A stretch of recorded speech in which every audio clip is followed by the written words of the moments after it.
All right, guys and girls, it's Jerningham here.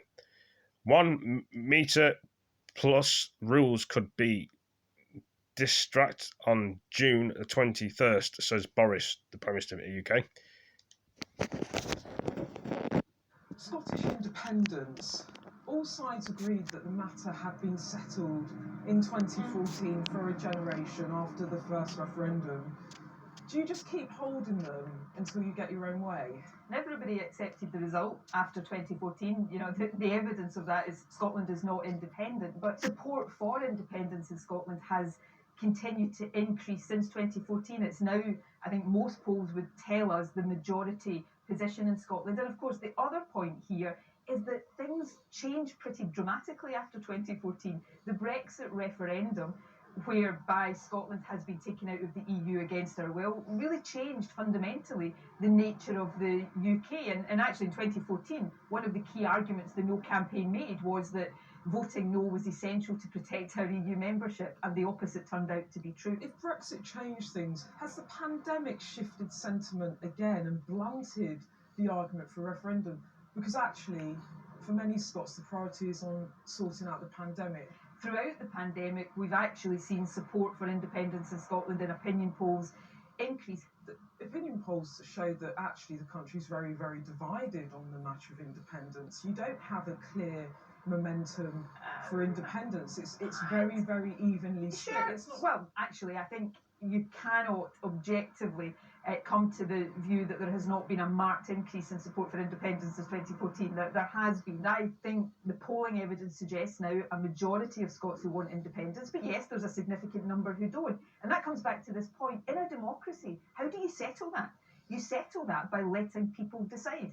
And on a constitutional issue, that has to be through a democratic, legal, legitimate referendum. If I go to your roadmap for a referendum, you say it should be held after the pandemic at a time to be decided by the democratically elected Scottish Parliament. What's your time frame on this? If the pandemic allows it, then I think Scotland should have a choice.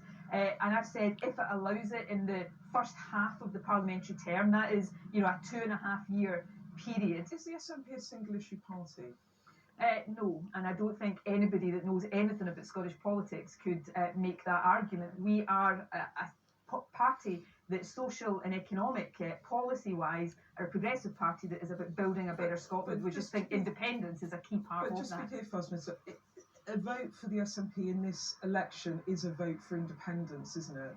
A vote for the SNP in this election is firstly a vote for experienced leadership to get us through COVID. Secondly, it's a vote for that progressive, bold, transformational policy programme that we're putting forward to kickstart and drive recovery. And yes, then after the pandemic, it's a vote to give people the choice of independence in a referendum. But if you were pro Nicola Sturgeon and pro Nicola Sturgeon being First Minister, but not pro independence, you'd vote against independence in a referendum, you presumably. couldn't vote for you, could you? Well, because you wouldn't want the referendum that you're trying to put on the table. Well, plenty of people do, but voters do need to be clear that if they vote for the SNP, they are going to get this referendum. I think most people who live in Scotland are very clear about the SNP. Okay, well, let's just move on to the mandate for the referendum. You say again in your roadmap that if the SNP takes office, the Scottish Government will again request a Section 30 order from the UK Government, believing and publicly contending that in such circumstances there could be no moral or democratic justification for denying that request. But that's not how Prime Minister Johnson sees it, isn't it? He won't grant you this referendum. You're stuck. Well, no, actually, it's the people of Scotland who'll decide their future. He would say that you had a referendum in 2014. If you wanted to speak for Boris Johnson, I know you're not speaking for Boris Johnson, but of course he would say that. It's my job to ask you. I know that. I'm sorry, my apologies. Of course he will say that, but that doesn't make him right. And what we set out in the route map is that if we win the election, then we will bring forward the legislation. And if Boris Johnson wants to challenge that legally, which is what he would have to do, then we will rigorously and vigorously defend the position against that challenge. Just to go over what you're saying that you then expect Boris Johnson to grant the referendum. No, what I would expect Boris Johnson to do, and the fact that this is a controversial statement perhaps speaks volumes. What I would expect Boris Johnson to do is to respect the democratic decision of the people of Scotland. Yeah. Why should that in any way be controversial? But if he doesn't, what does he do? I've just told you. If Boris Johnson wanted to stop it, he would have to take legal action, and we would defend that. But look, so you would then hold, just to be clear, because so people on, so you then could hold an advisory referendum without consent from the UK government. No, if Boris Johnson didn't do that, then by definition it would be a legal referendum. If he did do that, the courts would decide. But actually, we're getting ahead of ourselves here, because I believe that if the people of Scotland vote for this, if support for independence continues to increase, then it is not sustainable for any Westminster Prime Minister to stand in its way. And you talk to people in the UK government. I understand that, and I understand you the principle, but I don't see how you make it happen, genuinely. Well, you can say it's unsustainable, but because what if they know it's unsustainable. But what if he just digs in? What do you do? You know probably better than I do, because you speak to people in the UK government, presumably, regularly. But I know, because I hear this from within the UK government, they're already considering what they do in these circumstances, because they know they can't stand in the way of a clear democratic demand of the Scottish people. You would hold a referendum even if you don't get consent from the UK government. Can I respectfully suggest that you read what we've set out? I did read it. Yeah, I just don't see how you're going to move Boris Johnson. Well, you know, Boris Johnson is not somebody who is immune to democracy. No Prime Minister is immune to democracy, even Boris Johnson.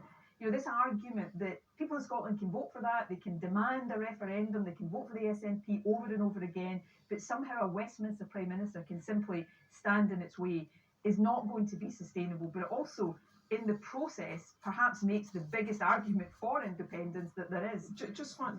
You said about Alexander, Beth Rigby, questions about Nicola Sturgeon, Scottish MP of Scotland. His ego stopping him from leaving the public stage.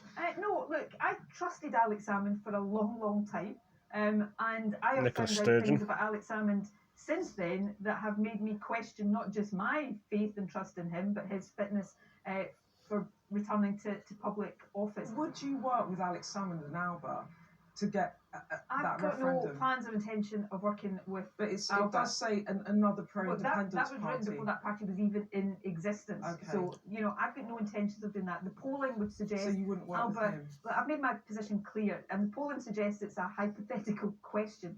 But I'm in this election concentrating on putting forward the positive SNP case. But if for you an did SNP need to work with him, you wouldn't. I've said what I've said. I am focused on the SNP winning a majority and being re-elected to government. On the issue of second referendum, if you don't manage to secure it, would you view that as your political career ending in failure? Beth, look, I'm in an election campaign. The polls suggest that the SNP right now is on track to win. Could the May election be a game changer for Scottish independence? We have an opportunity for it to be a game changer for Scottish politics. For the last Leader, Labour, years, Scottish leader. We've had a politics in Scotland that is all about what divides us rather than what unites us. Let's see how long this is on for. It's quite a long video. I want us to come through in better opposition, focusing on what unites us and focusing on a national recovery. But just in terms of what the outcome is likely to be or could be, if the SNP do win a majority, does that give Nicola Sturgeon and the SNP a mandate to call a second referendum? Well, I'm not going to commentate on what might happen in the result. But it would give her the ability to claim a mandate if she wins a majority, having campaigned on having a second referendum. It is a mandate, isn't it? Yeah, but Beth, what that exposes in even more stark terms is the choice people face in this election campaign. We can either choose to have our Parliament focus on the next 5 years I totally on that get argument and on that strategy between But if they choose Nicola Sturgeon, it gives them a mandate, doesn't it? I think Scotland can choose something different. The challenge that you have is Nicola Sturgeon has been on the front trying to lead us through this pandemic, but she has a blind spot.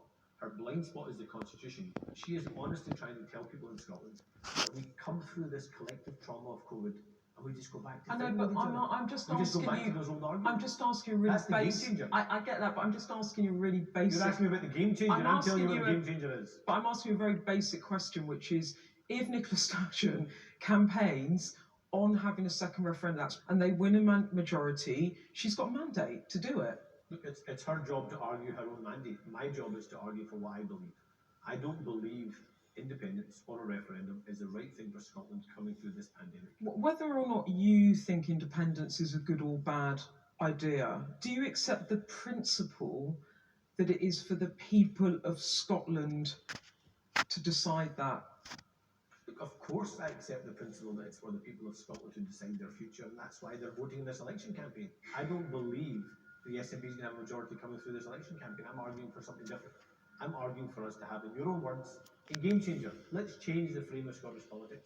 And actually changing the frame of Scottish politics gives us the opportunity to change the frame of UK politics. So in principle you accept that it's right that the Scottish people decide on their future.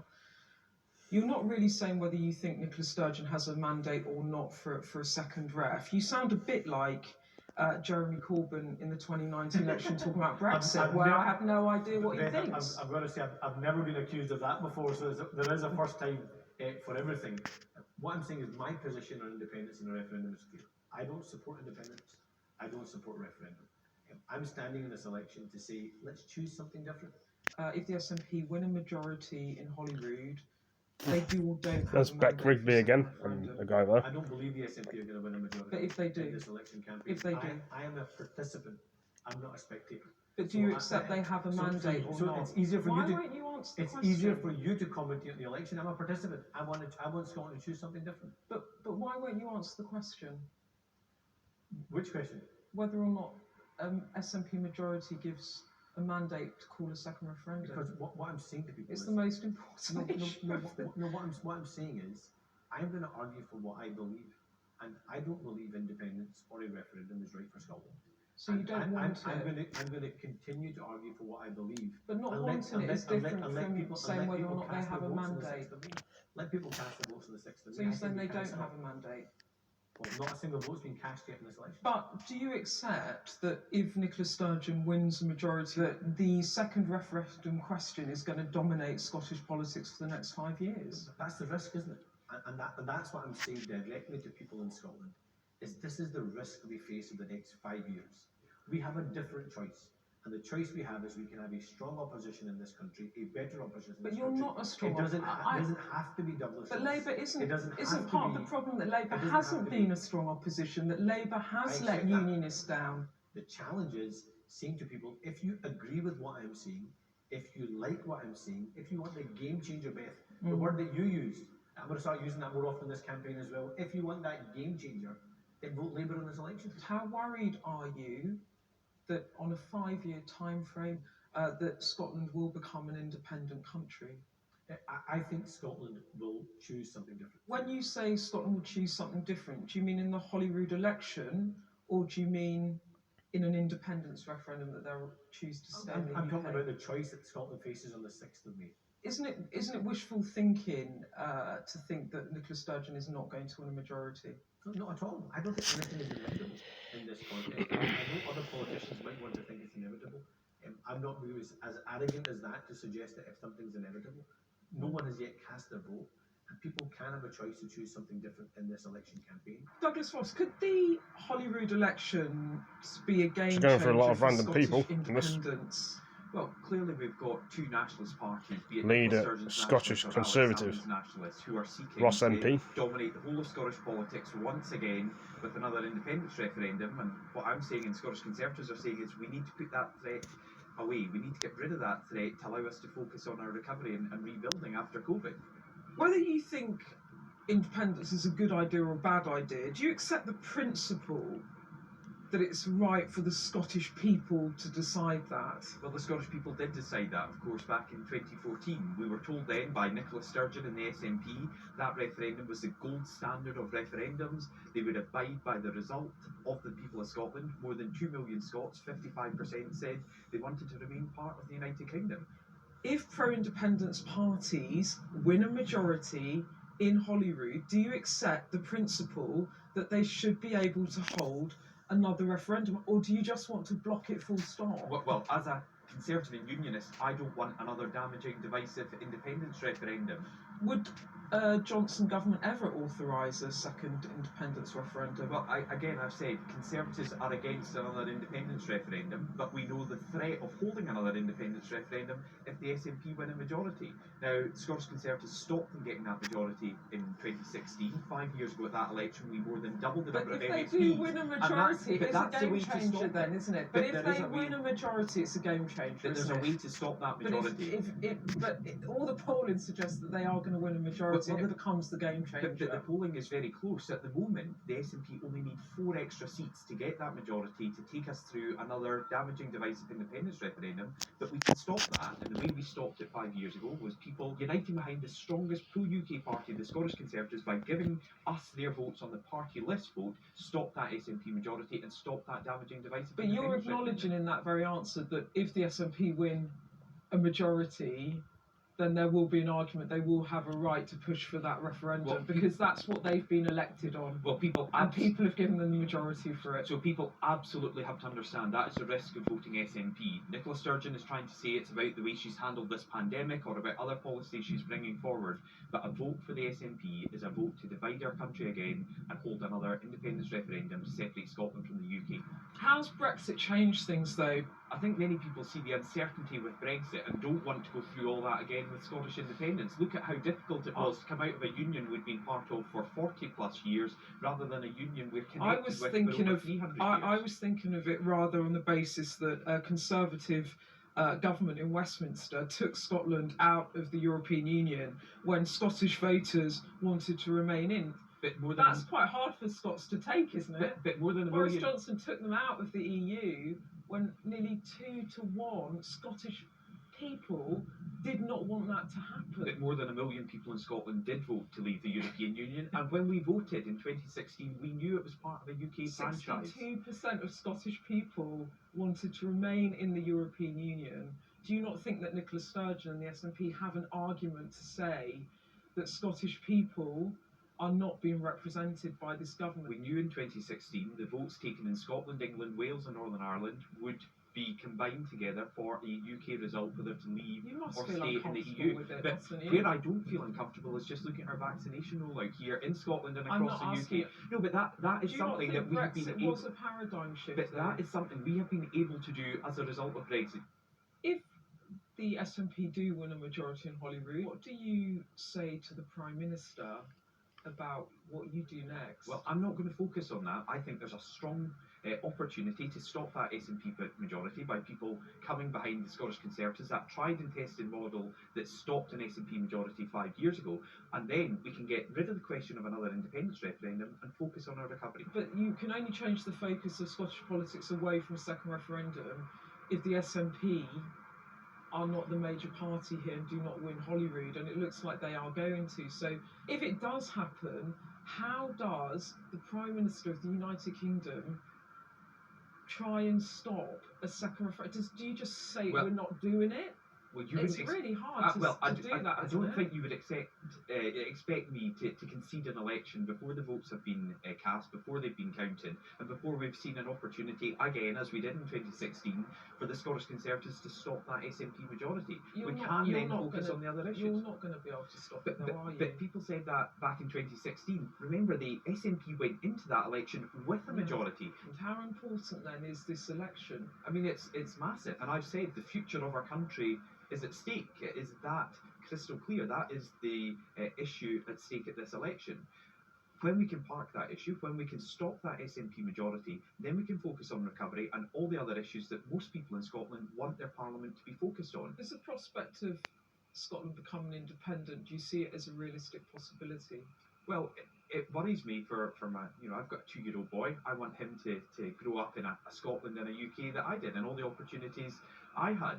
And I don't think we will help the next generation by separating from the United Kingdom, the most powerful and successful economic and political union the world has ever seen. So there are so many positives of working together, of uniting, of being one family of 4 nations, building together in good times and bad, working together through a pandemic. And I think there are many opportunities to come, and that's all put at threat with the risk of another independence referendum. And this is the list of parties and their leaders or lead candidates standing across Scotland at the elections this Thursday. More details about your constituency and the candidates standing there can be found on your local council webpage. What do you guys and girls think about that? Does the UK want to be a part of Scotland? Does Nicola Sturgeon want the UK, want Scotland to be out of the UK? Or do you guys and girls and ladies and gentlemen want to stay into the EU? Or have your own referendum, have a Scottish free country? Will Boris Johnson let that happen? Probably not. But, some people are happy to be in the EU, some people ain't, and some people want to be. And some people don't mind. Anyway, thanks for joining this video. If you enjoyed it, give it a like, give it a comment, share it with your friends. See you in the next one. Peace.